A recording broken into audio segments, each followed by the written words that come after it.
Latvijas ģimenēm ir jāsniedz iespēja uzelpot un veidot drošāku nākotni.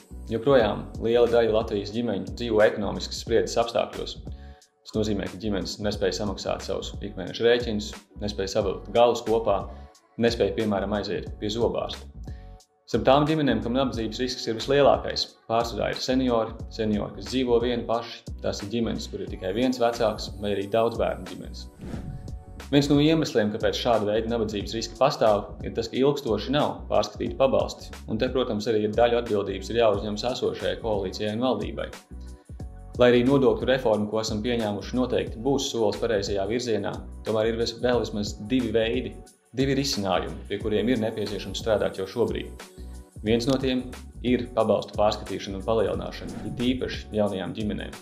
Tomēr tikpat svarīgi šajā brīdī ir arī domāt par veselības aprūpes pakalpojumiem, jo tieši cenšoties piekļūt veselības aprūpes pakalpojumiem, ģimenes bieži vien izjūt to nespēju nodrošināt sev normālu dzīvi, jo ir vienkārši pārāk garas rindas.